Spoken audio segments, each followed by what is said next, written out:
Hello po sa inyong lahat. Ako po si Simon Ibarra. Ang karakter po na gagampanan ko ay si Tatay Ronnie. Ilang taon ka na nung una kang nagka-crush at nasa na siya ngayon? Siguro mga first year high school ako noon. Ilan taon ba? Mga 14, 13? Mga ganon. Nagkakaras ako sa kanya. Actually, niligawan ko pa nga yata.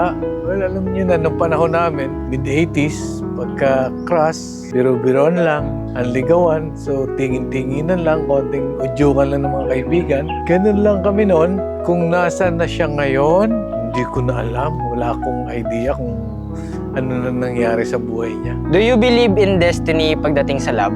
Hopeless romantic ako eh. Sasabihin ko, yes, naniniwala ako sa destiny. Siyempre, pag para sa'yo talaga yan. Naranasan mo na po ba na umibig pero hindi kayo tinadhana? Hindi ko masasabing hindi kami itinadhana. Pero umibig na rin ako. Hello mga kapuso! Iniimbitahan ko po kayong manood ng magpakailanman ang babae sa larawan pagkatapos po ng Pipito Manaloto.